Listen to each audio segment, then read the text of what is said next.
So, at the end of last year, Samsung released the new A series lineup of devices and I had a chance to test some of them. The Galaxy A05, Galaxy A15 and the Galaxy A25 5G. Now, after several weeks of testing these devices, the question that comes to mind is, which one is perfect for you? The purpose of this video is to help you make your decision about which device to choose or understand the differences between them generally.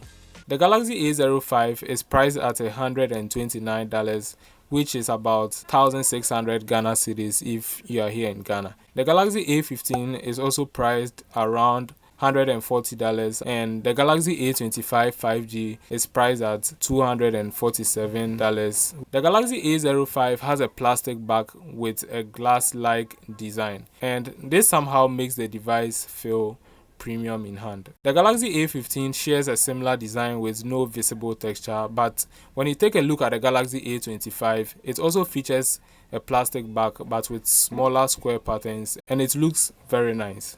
Now in terms of design, I would say they all look unique and they all look good. The Galaxy A05 stands out in my personal preference. Looking at the Galaxy A05, one might assume this is a heavy device because it has a large screen, but it only weighs 105 grams. Unfortunately, the Galaxy A15 is the heaviest one here at 200 grams, whilst the Galaxy A25 weighs 197 grams. You should be comfortable putting any of these devices in your pocket. Now the button placement is the same on these devices. The only difference is the Galaxy A05's power button does not double as a fingerprint reader. I don't know why Samsung decided to take that decision. You actually get the fingerprint reader on the Galaxy A05s.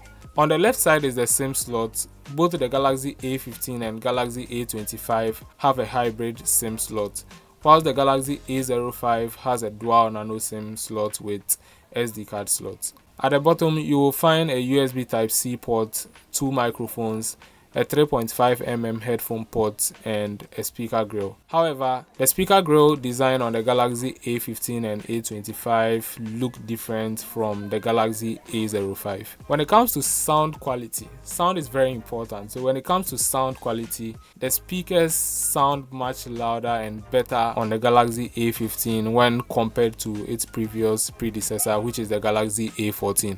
Whilst the Galaxy A25, on the other hand, also sounds better because you are getting a stereo setup here. You can actually feel the Dolby Atmos kicking when you turn it on. I know someone is going to ask, how does the Galaxy A05 also sound? And for sound on the Galaxy A05, I think it's not so good, but you can manage it. In the display settings on the Galaxy A15, there's an option to set refresh rate from the standard 60Hz to the 90Hz for smoother animation and scrolling on this 5.6-inch 1080p Super AMOLED screen. Now Samsung decided to make this huge change on the display side because looking at the previous Galaxy A14, it came with a LCD screen which had no higher refresh rate option. So I think this is a plus on the Galaxy A15. The Galaxy A25, also with a Super AMOLED display, has a 120Hz refresh rate on its 6.5-inch 1080p screen, making it suitable for smoother interactions. And this is something you can notice when you compare them side by side. I don't know the difference.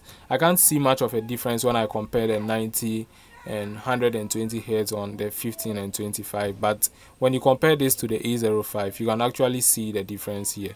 On the other hand, the Galaxy A05 has a 6.7-inch LCD panel with 720p resolution and a standard 60Hz refresh rate. Despite being an LCD screen, color reproduction looks good. You can actually enjoy most of your content on this screen and you should be fine.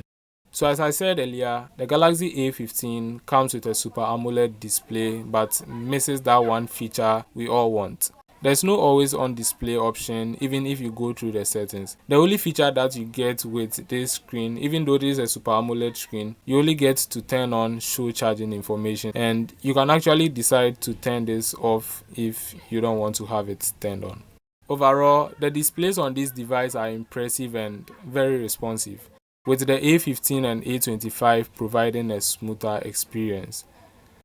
Now when you take a close look at the back on the Galaxy A25, everything looks very simple. You actually get 3 cameras. and due to the less pointing camera bumps, it wobbles less than the Galaxy A15. The Galaxy A15 also has the same 3-camera setup, whilst the Galaxy A05 has only 2 cameras with a flash. Now let's talk about what is more important, and that's performance. How well do these devices perform? Under the hood, the Galaxy A05 comes with the MediaTek Helio G85 chipset, and this is paired with 4 gigs of RAM with 64 gigs of internal storage for the base model. You can actually go all the way up to 128 gigs with 6 gigs of RAM, and that means you would have to pay more for this storage option. The Galaxy A15 also uses the MediaTek Helio G99 processor paired with 4 gigs of RAM and 128 gigs for the base model. But if 128 gigs isn't enough for you, then you can go in for the 6 or 8 gig RAM with 128 gigs internal storage or 256 gig internal storage. The Galaxy A25, on the other hand, also has similar options, but the base model this time comes with 6 gigs of RAM with 256 gig internal storage. Now, real day-to-day life use is smooth on all 3 devices, and handling tasks such as texting, taking photos, browsing the web, and scrolling through social media, this device is actually going to do all these tasks with ease. The Galaxy A05 struggles to hold apps in the background for an extended period with its 4 gig RAM. Upgrading to the 6 gig model resolves this issue. And if you are looking to do a lot on your device, then you should consider going in for a higher RAM variant. In terms of gaming performance, the Galaxy A05 plays less demanding games such as Subway, Candy Crush, and these games will run very smooth on the Galaxy A05. You can actually play high-end games such as PUBG and Call of Duty, but you are not going to get the highest quality and frame rate settings. That is something the Galaxy A15 and A25 offers. However, the Galaxy A15 and A25 performs impressively in day-to-day use, and there's no serious heating issues so far after testing all these 3 devices. Now this leads me to talk about the more sensitive part. The Galaxy A25, A15 and A05 all share a 5000 mAh battery and charge at the same 25 watt fast charging. Standby time is good, especially on the Galaxy A05, and that's not to say it is bad on the Galaxy A15 and A25. They also have good standby time. The battery life on these devices can last you an entire day if you're a light user, but for heavy users, on the Galaxy A15 and A25, you might need to charge your device after the first morning charge. To be honest with you, battery life is very impressive on these devices. Although they all charge at 25 watt fast charging, the Galaxy A25 charges faster in my opinion. Anyways, let's talk about the cameras. So as I said earlier, the Galaxy A25 comes with a 3-camera setup, 8 megapixel wide camera, a 50 megapixel main camera, and a 2 megapixel camera for taking macro shots. The Galaxy A15 has a similar setup but with different specs. A 5 megapixel ultra wide camera, a 50 megapixel main camera, and a 2 megapixel macro camera. The A05 has only 2 cameras, a 50 megapixel main camera and a 2 megapixel depth camera. Talking about video quality, in this situation, if you want a device that can record videos in 4K at 30 frames per second, giving you the the highest quality amongst this series, then it's the Galaxy A25 you should go in for that extra quality. The A15 also delivers good quality, but it can only record videos in 1080p resolution, same as the Galaxy A05.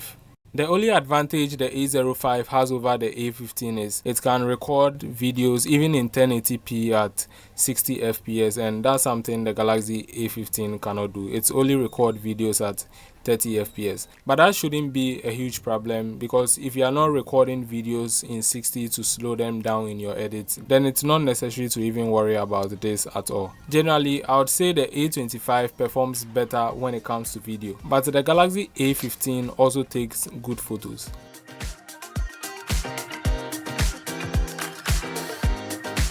I also took some night mode photos using the cameras on these devices. Anyways, I would like to know which device would you choose based on the camera performance, and let me know your thoughts in the comments. Now, before I end this video, someone might be asking, okay, so which of these devices do you suggest? I recommend the Galaxy A25 5G. I mean, if you want to get anything from this lineup. However, considering the price, I would suggest you get the Galaxy A15. It also has good cameras like the Galaxy A25, better speakers when compared to the Galaxy A05, even though it's a single speaker. It has 90Hz refresh rate, the same 25-watt fast charging tech, a 5000 mAh battery, and the processor is also powerful. And that's the Helio G99 processor. I would only recommend the Galaxy A05 if you want something more affordable. I mean, looking at the price, with a brighter and large display, which also has a better processor, a 5000 mAh battery, and charges at a 25-watt fast charging. Anyways, I hope this video helps you decide on the new A series devices. If you found this video useful, please make sure to leave a like, share, and also leave me your thoughts in the comments. Thanks for watching and stay safe.